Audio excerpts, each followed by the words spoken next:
Hey everyone, Phobos here, coming at you with another build guide, and today we're going to be talking about a dual totem Shockwave build, and it's going to be built on the Assassin Ascendancy. And this is a build that it's like a go-to build for me. I normally build it at least once a league to kind of mess around with it. I just kind of have a thing for Shockwave totems. I just really like the playstyle and how they clear through maps and stuff like that. So I've built quite a few different types of Shockwave Totem builds. I've done Inquisitor builds, Assassin builds, and even Chieftain builds, which is kind of new. But the Shockwave, the Assassin one is one of my favorites, and it's something I just keep coming back to. And it's a really good league starter build, and I've used it to start numerous leagues and just, get a quick grind to 90 going and then start to accumulate some currency. So this is the build I'm going to be going over today, and I'll probably do some other guides for the Inquisitor version and the Chieftain version a little bit later. But even this is a Hierophant version that I'm going to release eventually as well. So right now we'll focus on the Assassin, and I guess we'll get right into it here. We'll look at our links to begin with. Using just a normal chest, but you can get a Carcass Jack. Carcass Jack works fine. You can get obviously more resistances out of a normal chest though, so your mileage is going to vary depending on how much resist you can get in other places. One thing to be said is that now that they've nerfed the face breakers, you're pretty much fine just using a normal gloves, because before there was so much crit multi on face breakers that if you were doing a crit version of the build, which almost every version is, especially an assassin version of the build, you would pretty much be missing out big time by not using face breakers. But now that they've nerfed the crit multi essentially by half, you're probably better off just using a normal pair of gloves. So you can get a lot more resistances, so not quite as hard to fit in some uniques like Carcass Jack.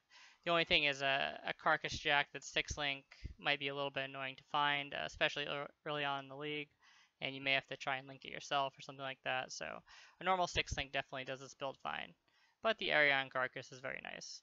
So going over the links, we have Controlled Destruction, faster casting, added fire damage, Shockwave Totem, critical damage, and area of effect.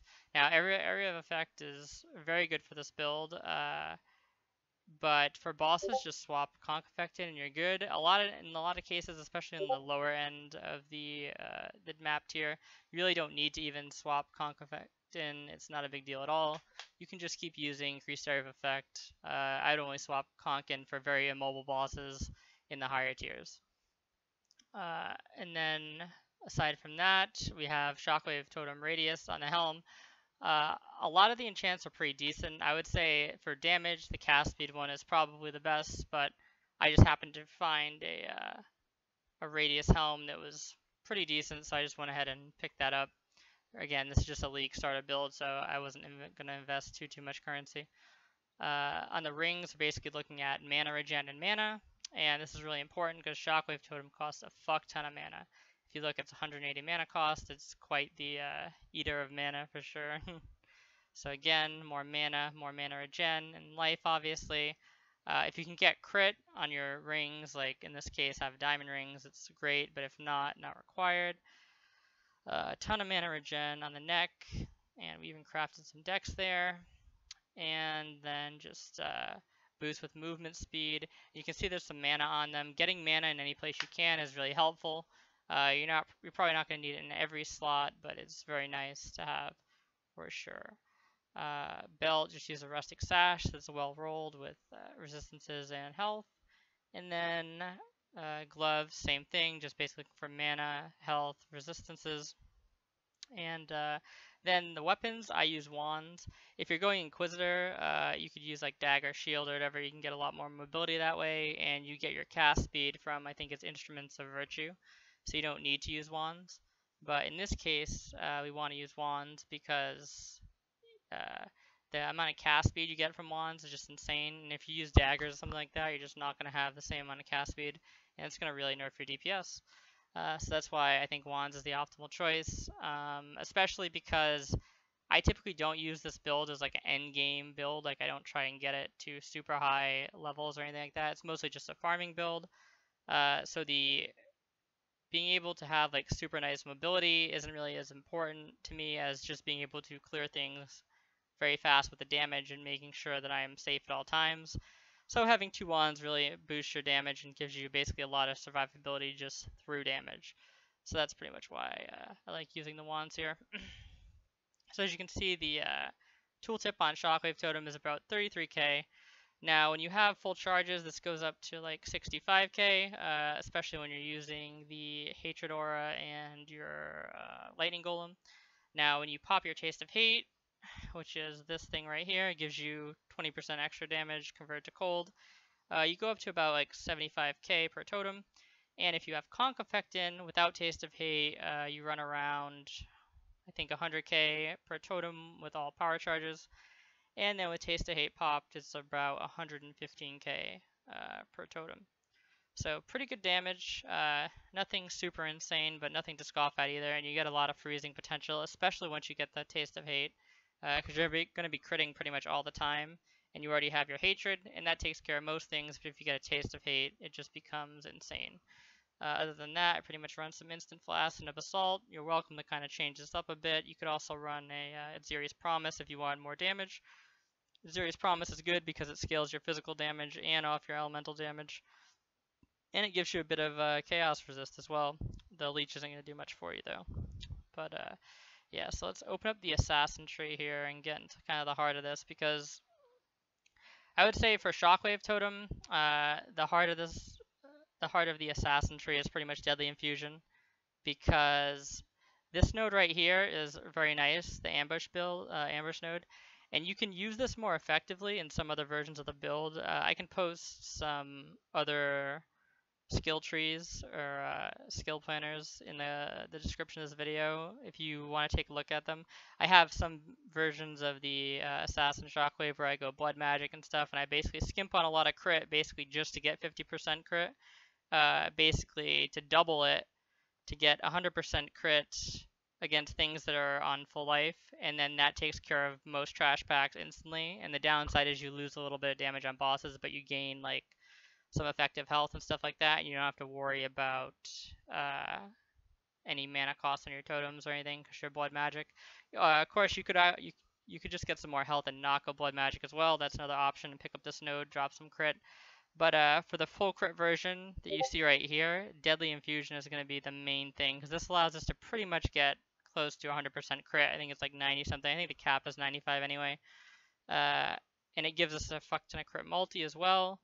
So just a really good node. And this is also a notable node too, Unstable Infusion, because you don't really need power charge on crit setup if you run this node. I mean, you can use one. It doesn't really matter if you do or you don't. Personally, I use Incinerate on this character to generate power charges, and basically from this node right here, 10% chance to gain a power charge on non-critical strike. Incinerate casts very fast, so that there's a pretty good synergy there. But yeah, so you can kind of just go about that however you want. Now, as far as Uber Lab with this build, you would probably come down and get Assassinate. Now, it doesn't really affect this build too much. I would say like Uber is not really that great for this build, but it's certainly not bad, and the build can do Uber without many problems at all, especially like the actual Azaro part of the fight. It's pretty, all totem builds are pretty good against Azaro, so yeah, if you feel like doing Uber, just pick up these points right here and you're golden. Now, as far as the build itself goes, pretty much just picking up damage and cast speed, getting the crit, major crit multi-nodes, as you can see, and we get this crit because it's very easy to path through. Don't really bother with Shaman's Dominion because it's kind of a little bit out of the way, but you could pick that up if you wanted. Basically, just any jewels, we're getting life, mana, and spell damage, stuff like that. Either damage, mana, or just a little bit of extra life. Picking up the crit multi-nodes. We're getting power charges here. It seems kind of like a waste to not get this power charge and go Assassin, but you basically don't end up needing it. Depending on how good your crit is on your other items. Again, I am using 2 diamond rings, and I believe there's crit on these wands. So it sort of depends. There's crit in at least one of them, yeah. So it sort of depends on your gear. You can change the tree up a little bit, but this is the basic version, and I'll provide a link in the description of the video, obviously. And just make sure to get your area nodes, obviously, and stuff like that. Power charges. The Incinerate, as you can see, it's pretty easy way to get power charges. I'll show that in a demonstration video that I'll link at the end of this as well. The golem we're going to run is the lightning golem, and for auras we're pretty much just running discipline for the extra ES, and we're running hatred for the damage, and then clarity for just a little bit of mana regeneration. As you can see, the mana regen's pretty good. I think I have about 165 mana regen per second, which is pretty good because the totem is only 180. So it's pretty easy to sustain.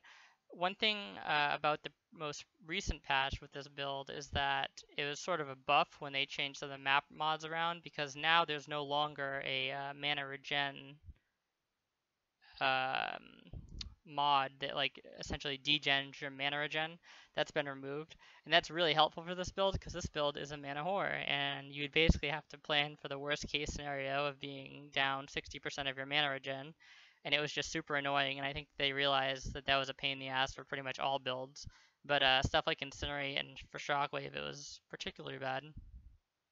So I'm glad they removed that mod, and now you can pretty much just get enough mana to cover your casting, and you don't have to ever worry about it again. So it's great, yeah, and it's really helped the quality of life of this build a lot, I would say, because now you don't have to have so many contingencies for, you know, a low mana situation.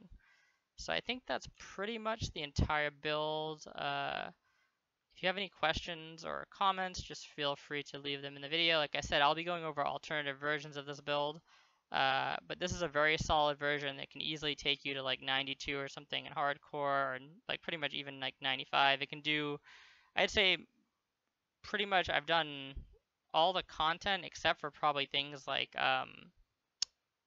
the Guardians and stuff like that. It's not really a great Guardian or Shaper killer, but it can do pretty much everything else.